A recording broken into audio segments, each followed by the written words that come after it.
კოვიდი თაღლითობა იყო. არ იყო თაღლითობა.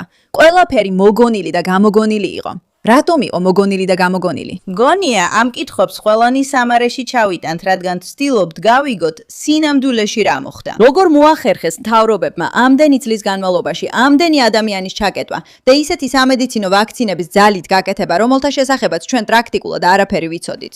ეხლა ვიცი, როგორ გზნობენ ჩვენი გამომწერების უმეტესობა ყველაფერს, რაც COVID-19-თან დაკავშირებით მოხდა. და უნდა ვთქვა, რომ გეთანხმებით, მაგრამ ყოველთვის ვცდილობ გავიგო რა მოხდა სინამდვილეში და სწორედ ამიტომაც.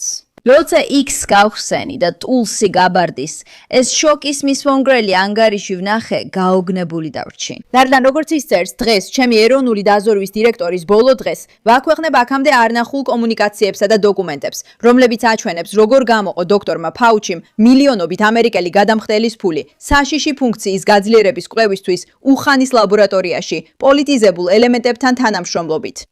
გონია, რომ ეს ვიდეო შეიძლება ყველაზე ახლოს მიგვიყვანოს იმის გაგებასთან, რაც სინამდვილეში მოხდა. და მე პირადად მართლა მინდა ვიცოდე, როგორც ვიცი, თქვენც ალბათ ასე ფიქრობთ. COVID-ის პანდემიამდე დოქტორი ფაუჩი, როგორც ალერგიისა და ინფექციური დაავადებების ეროვნული ინსტიტუტის ხელმძღვანელი, მილიონობით ამერიკელი გადამხდელის ფულს გამოყოფდა ღამურების კორონავირუსებზე საშიში ფუნქციის მომატების კვლევისთვის უხანის ვირუსოლოგიის ინსტიტუტში.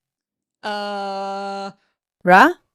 მოგესალმებით, გადაცემაში pushback-ი. მე მირეკი ვარ, თქვენი წამყვანი და ჩვენ ვცდილობთ წინააღმდეგობა გავუწიოთ ისეთ გიჟებს, როგორიცაა დოქტორი ფაუჩი. ასე რომ დააჭირეთ გამოწერას, გააზიარა ეს ვიდეო. ან ჩაერთეთ შეტყობინებების ზარი, რომ გაიგოთ შემდეგი სიგიჟის შესახებ, რაც ჩვენ სამყაროში ხდება, როცა ერთად ვცდილობთ ყველაფერს გავუგოთ. კეთილი იყოს თქვენი მობრძანება. ეხლა უკვე ჩვენი მოძრაობის ნაწილი ხართ და ძალიან გვიხარია, რომ აქ ხართ. ვაი, ეს ვიდეო ძალიან ცუდი გამოვა, არა? ეს მუშაობა ახლა ფართოდ განიხილება, როგორც უნებლიე ლაბორატორიული გაჟონვის წყარო, რომელმაც პანდემია გამოიწვია. ეხლა პრეზიდენტ ტრამპის მაქსიმალური გამჭვირვალობის მოთხოვნის მხარდასაჭერად დღეს ჩემი ეროვნული დაზვერვის დირექტორის ბოლო დღეს ვაქვეყნებ აქამდე არნახულ კომუნიკაციებსა და დოკუმენტებს, რომლებიც ზუსტად აჩვენებს, როგორ თანამშრომლობდა ფაუჩი პოლიტიზირებულ კარიერულ ხელმძღვანელობასთან სადაზვერვო თანამეგობრობაში. იმისათვის, რომ დაემალა სიმართლე თავისი ქმედებების, ვირუსის ლაბორატორიული გაჟონვის, წარმოშობისა და მისი როლის შესახებ ჩვენს მართვაში. ამ საშიში კვლევისთვის დაფინანსება, რომელმაც მოუტანა უზომო ზიანი და უამრავი სიცოცხლე შეიწირა. კარგი, სანამ დეტალურად განვიხილავთ, რას ნიშნავს ეს სინამდვილეში, ჩვენთვის ძალიან საინტერესოა ის, რომ ყოველთვის მარცხენა ფრთაა, ვინც საუბრობს ამ კონსპირაციულ თეორიებზე, თითქოს მთავრობა მართავს ყველაფერს და ასე შემდეგ. მაგრამ სწორედ მარცხენა ფრთა იყო, ვინც ძალიან შეიყვარა კოვიდი და მუდმივად აძლიერებდა მას. ეს რაღაცაა, რაც უნდა გვახსოვდეს. ისინი იყვნენ ის ადამიანები, ვინც ნამდვილად ახვნენ ამ ყველაფერს. მაგრამ თუ ის, რასაც ის აქ ამბობს, მართლაც ასე მოხდა. თუ ეს კაცი ყველაფრის უკან იდგა და მთავრობაში ყველამ ეს იცოდა, ეს კონსპირაციული თეორია აღარ არის. ეს არის ნამდვილი სიმართლე, რაც მოხდა და ეს სრულიად სიგიჟეა. ეხლა ეს დოკუმენტები ავლენს ფაუჩის პირდაპირ როლს COVID-19-ზე ICU-ის შეფასებების გავლენასა და მანიპულირებაში და იმას, თუ როგორ მოითხოვა ფაუჩიმ კონგრესი 2024 წელს. როდესაც მან ფიცის ქვეშ უარყო ცოდნა ან მონაწილეობა სადაზვერვო ოფიციალურ პირებთან ვირუსულ კვლევებზე გამართულ განხილვებში. შემიძლია უბრალოდ თქვა და ამას ერთხელაც ვითყვე და მილიონჯერაც. თუ ვინმე ერთხელ იტყუება, ეს ნიშნავს, რომ ის ადამიანი არასანდოა. და თუ ისინი მზად არიან კონგრესის წინაშე იცრუონ, ეს ნიშნავს, რომ ვერაფერს ენდობი, რასაც ისინი ამბობენ. არ ვიცი, რატომ არ არის ეს უფრო მარტივი ინფორმაცია, რომელიც უმეტესმა ადამიანმა უნდა იცოდეს. ერთი ტყუილი 1000 სიმართლეს აუქმებს და ქმნის ისეთ ადამიანად, რომელიც ყოველთვის შეიძლება იტყუებოდეს. ჩვენ ასევე მივიღეთ ჩვენებები რამდენიმე დაზვერვის საზოგადოების გამომჟღავნებლისგან, რომლებმაც განაცხადეს, რომ მათზე შური იძიეს იმის გამო, რომ ეწინააღმდეგებოდნენ დაზვერვის საზოგადოების მიერ ვირუსის წარმოშობის შესახებ ინფორმაციის მანიპულირებას.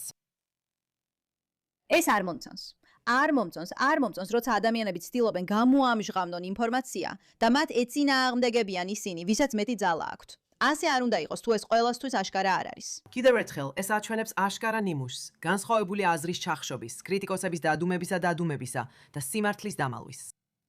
Dr. Fauci's მჭიდრო ურთიერთობების სადაზვერვო თანამეგობრობასთან აძლევდა მას საშუალებას, რომ შეესრულებინა სამი მნიშვნელოვანი როლი, რომლებიც იცავდა მას ზედამხედველობისგან. პირველ რიგში დოქტორ ფაუჩიმ დააფინანსა საშიში ფუნქციის გაძლიერების კორონავირუსის კვლევა, რომელიც დაკავშირებულია დიდ ფარმასთან და მათ მცდელობას ტრილიონობით დოლარად შეფასებული უნივერსალური ვაქცინების შექმნისკენ. მეორეც, დოქტორ ფაუჩი იყო კულისებს მიღმა მყოფი მრჩეველი, რომელმაც თავისი შერჩეული ეგრეთ წოდებული ექსპერტების დახმარებით დაარწმუნა სადაზვერვო თანამეგობრობა, დაეჭირათ მხარი ვირუსის ბუნებრივი ცხოველური წარმოშობის ვერსიისთვის. იმისათვის, რომ დაემალა ის საშიში ფუნქციის გაძლიერების კვლევა, რომელიც მან დააფინანსა, გადასახადის გადამხდელთა ფულით. ეს ყველაფერი იყო მიზანმიმართული მცდელობა. დაეფარა სიმართლე და გადაეტანა ბრალი და ყურადღება ფაუჩის საკუთარი ქმედებებიდან. კარგი, ანუ ფაქტობრივად მეუბნები, რომ ამ კაცს აქვს ეს ლაბორატორია, ის აფინანსებს მას და სწორედ ის არის პასუხისმგებელი ასეთი ვირუსის შექმნაზე. და შემდეგ ის ავცელებს და ავითარებს ნარატივს, თითქოს ეს უბრალოდ ცხოველების შეცდომა იყო. ის უკვე დააპატიმრეს. ფაუჩი უკვე დააპატიმრეს? ფაუჩი ციხეშია? არა, ის არ არის ციხეში. ის არ არის ციხეში. ის არ არის ციხეში. მესამე, დოქტორი ფაუჩი გახდა ქვეყნის პანდემიის მთავარი კომენტატორი და მან საჯაროდ გაავრცელა ტყუილები, დეზინფორმაცია და ცენზურა ყველა შესაძლო პლატფორმაზე.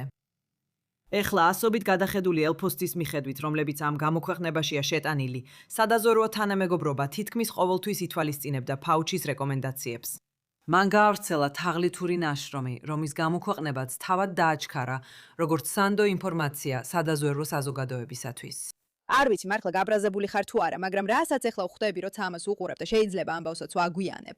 არის ის, რომ 2 წელი გამატარა ჩაკეტილმა. მქონდა სამედიცინო გართულებები, რომლებიც შეიძლება მთელი ცხოვრება გამყვეს. იმ სულელური რაღაცის გამო იძულებული ვიყავი ჩემს სხეულში გამეკეთებინა ინექცია, რადგან ერთმა კაცმა შეცდომა დაუშვა და ამის აღიარების ნაცვლად დამალვა სცადა. ესაა, რასაც ყველა ცდილობს მითხრას, რომ სკოლები, ბავშვები, სოციალიზაცია, ფინანსური კრახი, ყველაფერი, რაც კოვიდის შემდეგ მოხდა, ერთი კაცის შეცდომის გამო იყო. და იმის ნაცვლად, რომ სიმართლე ეღიარებინა, უბრალოდ სცადა თავი მოეჩვენებინა, თითქოს არაფერი მომხდარა. ესაა, რაზეც ვარ, სწორად ვიგებ ამას. თუ ესაა, რასაც ვიგებთ, მაშინ ეს გოგო ძალიან გაბრაზდება. უფროსმა ანალიტიკოსმა შეაქო დოქტორი ფაუჩი არა როგორც პოლიტიკის შემუშავებელი, არამედ როგორც მიუკერძოებელი მეგზური კორონავირუსის ნამდვილ ექსპერტებთან. იმ დროს, როცა შეგნებულად უგულებელყოფდნენ ექსპერტებს, რომლებიც შეიძლება არ ეთანხმებოდნენ ფაუჩის ნარატივებს. მაგრამ ფაუჩი ამით არ გაჩერებულა. მან აშკარად იცრუა კონგრესში ფიცის ქვეშ. 2024 წელს, როცა გამოკითხვაზე წარსდგა წარმომადგენელთა პალატის სპეციალურ ქვეკომიტეტში კორონავირუსის პანდემიის საკითხებზე და უარყო, რომ ოდესმე ესაუბრა რომელიმე სადაზვერვო სააგენტოს COVID-ზე. ეხლა მიმოწერა, რომელსაც დღეს ვასაჯაროებ, პირდაპირ ეწინააღმდეგება მის ფიცის ქვეშ მიცემულ ჩვენებას. ეხლა მივიღეთ განცხადებები რამდენიმე ინფორმატორისგან, რომლებმაც გაამჟღავნეს, რომ იმ სადაზვერვო ანალიტიკოსებს, ვინც გაბედეს და ეჭქვეშ დააყენეს დოქტორ ფაუჩის COVID-ის წარმოშობის დასკვნები, ემუქრებოდნენ შურისძიებით, იზოლაციით და ბევრმა მათგანმა კარიერული პრობლემებიც განიცადა. პირდაპირ ერთი საზიზღარი ბილწი ადამიანი უშვებს საზიზღარ შეცდომას, რაც შეიძლება მისაღები იყოს. რომ ეღიარებინა, რომ შეცდომამა დაუშვა, შეიძლება ეპატიებინათ, ან გარკვეული დროც ციხეში გაეტარებინა. ამის ნაცვლად, იმის მადიურად, რომ ეს პასუხისგებლობით მიეღო და კაცურად ემოქმედა, მან მთელი მსოფლიო აიძულა, ამ ყველაფრის შედეგები ეტანჯა. ხალხმა სამსახური დაკარგა, ან კარიერაში უკან დაიხია მხოლოდ იმიტომ, რომ სცადეს ეთქვათ, რომ აქ რაღაც არასწორად იყო.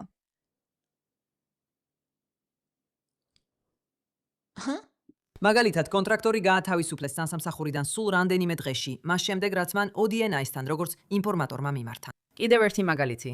ისინი, ვინც ლაბორატორიული გაჟონვის ჰიპოთეზას უჭერდნენ მხარს, ან განსხვავებულ მოსაზრებებს გამოხატავდნენ, მენეჯერებმა გააფრთხილეს, რომ ხელმძღვანელობა გადაწყვეტდა, რომელი ანალიტიკოსი დაწინაურდებოდა და რომელი არა.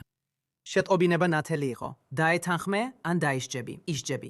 უფროსი ხელმძღვანელები ასევე ცდილობდნენ შეერყიათ ინფორმატორების პოზიცია ანონიმურობის მოხსნით, რაც აუცილებელია ინფორმატორის პროცესში, როდესაც ისინი საჩუვრებს წარადგენდნენ.